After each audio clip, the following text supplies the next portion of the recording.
The schools can physically open for in-person education when the county that they're operating in has been off our monitoring list for 14 consecutive days.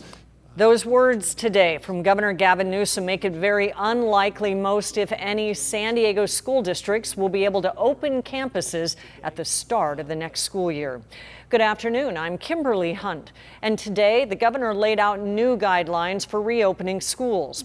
ABC 10 News reporter Jennifer De La Cruz has been talking with districts as they scramble to figure out what this means for their students.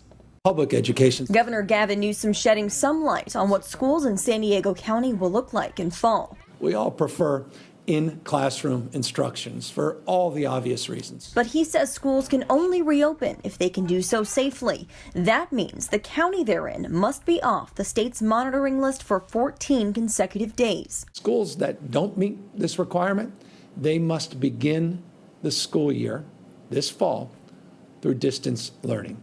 That distance learning must give students access to devices and internet with daily live interaction between their teachers and their peers.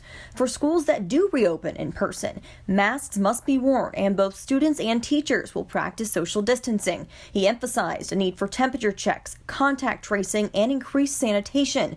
Newsom also set criteria for when in-person learning would have to shut down.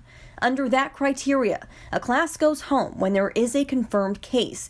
A school closes when multiple classes have cases or when more than 5% of the school tests positive. A whole district closes if 25% of schools close within 14 days. Newsom says his plan stems from the best interests of more than just students. For our principals, for our teachers, for our janitors, for our bus drivers and others. I am entrusted to be accountable and responsible to their health as well. The County Office of Education says they are reviewing the new guidance and will work with local districts to implement those new rules. Jennifer De La Cruz, ABC 10 News.